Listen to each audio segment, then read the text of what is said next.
Hello and welcome to another Raggy's Beers, Wines and Spirits review. Today, I'm going to be re-reviewing another one of my homebrew beers. It's been a while, it's been 2 or 3 months now, so here it is, and I'll show you which one it is first. You can just make it out on there.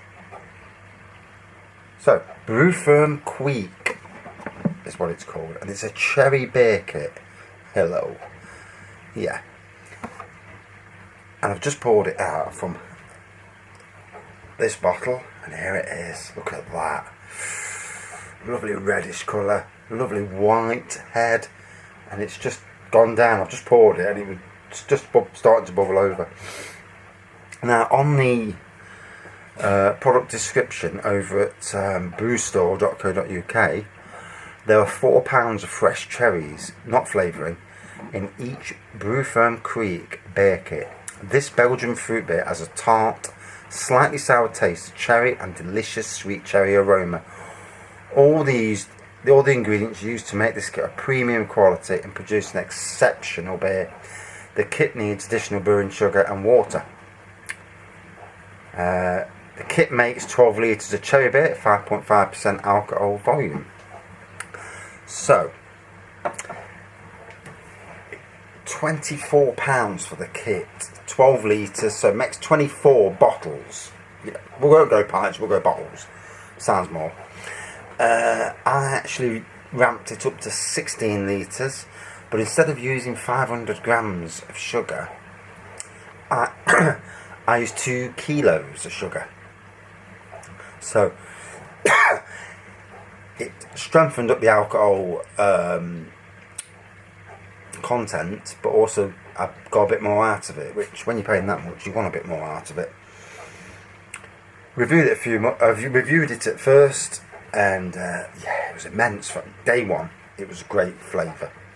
Now it's had time to mature. It's been in the shed, unsettled, and as you can see, I'm not in the beer room tonight. I'm in the kitchen, just about to make my dinner, and I poured out a glass and I thought, that is immense.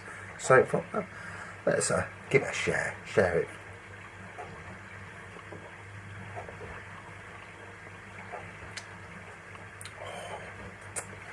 For a homebrew, that is absolutely top notch. Cherry beers, there's not a lot out there. I had one the other day actually from Marks and Spencer's, and it was 3.5%, which is low, and yet the flavour was immense. It was fantastic. It was just outside the top 10 beers. It was that good. For homebrew beers, I would rank this close to number 1 on my all favourites of all the homebrew beers I've brewed. So, aroma, cherry on the aroma.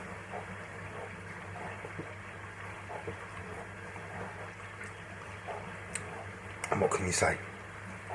Lovely cherry taste. You can tell it's a bit of a wheat beer. You can taste it in elements of it. But on the old cherry, it's come out at about 7% in strength. So it's got a good whack of strength on it. I reckon with those kits you could go even further with the sugar content at the initial brewing stage. I think you could go as much as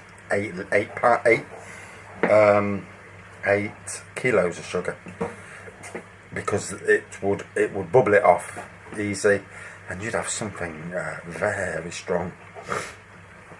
Whether it be too strong, I don't know, but that's for a future experiment.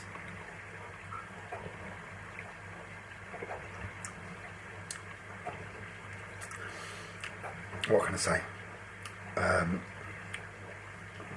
The colour,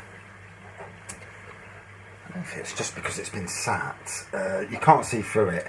It's not as clear as the cherry beer I got from Marks and Spencer's. It's like it's got a reddish tone to it. To me, it's slightly hazy, and then the bottle's slightly hazy as well.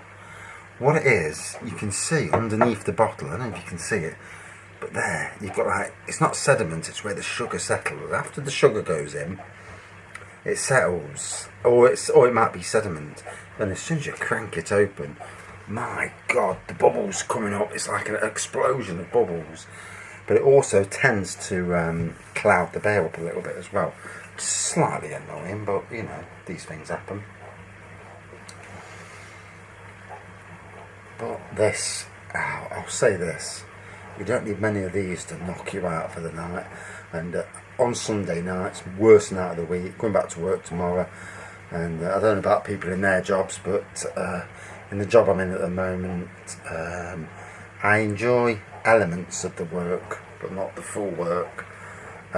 Not really doing the work I'm trained for, and they want it blood from you, you know.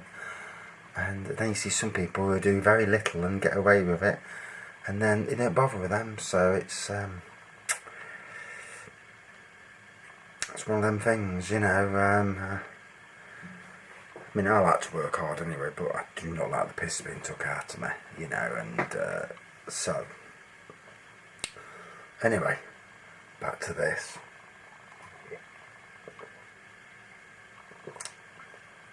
It's got a lovely smoothness to it. Bit tart in places. You know, the chat's bit sour, bit tart, but very drinkable. It's not a true sour, or what, you know, them sort of drinks, because them drinks, wow. But if you want a cherry beer and you want something that's going to put hairs on your chest, this is definitely one to consider.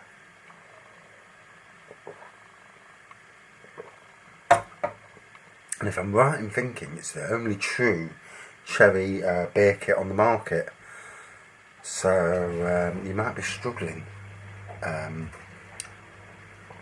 get anything else anyway. So, you know, it's worth the investment, and it is an investment. 24 quid, anything up to 28 quid you can pay for the kit. So it's not cheap. You're not getting a full 40 pints either.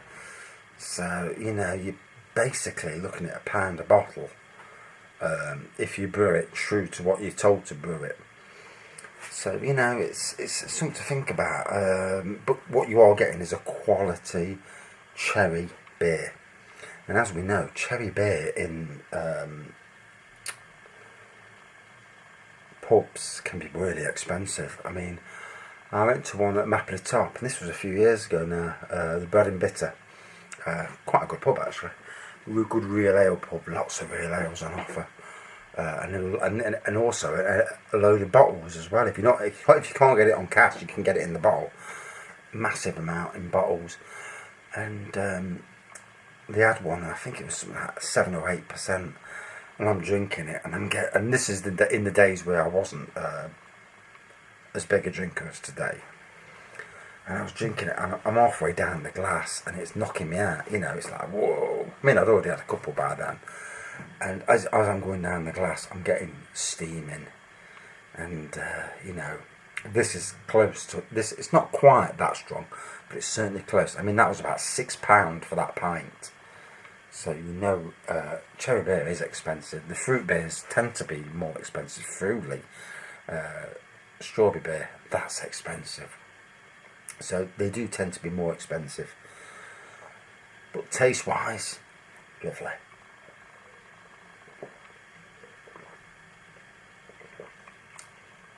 The one good thing, I'll sleep well tonight, fingers crossed. So I'm not going to go on for too long, because you know, don't need to. About the beer itself, good looking beer, slightly cloudy mine is at the moment, slightly hazy, not worried about that. Nice whitish head. Couldn't see lacing and carbonation because of the colour and the haziness. Lovely aroma of cherries, lovely taste of cherry. There's sweet cherry, there's tartiness, there's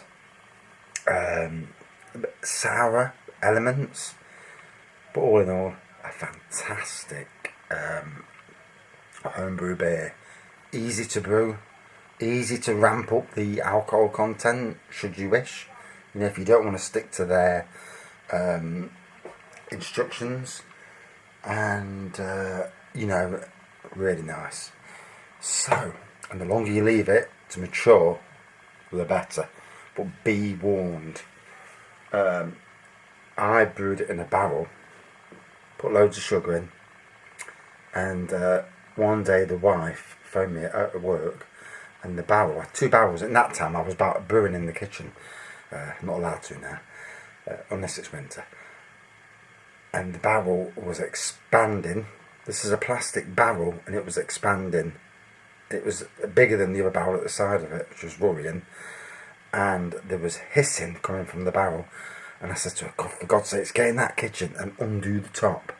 Let the, you know, carbon dioxide or whatever it is get out. And it was like that all the way through.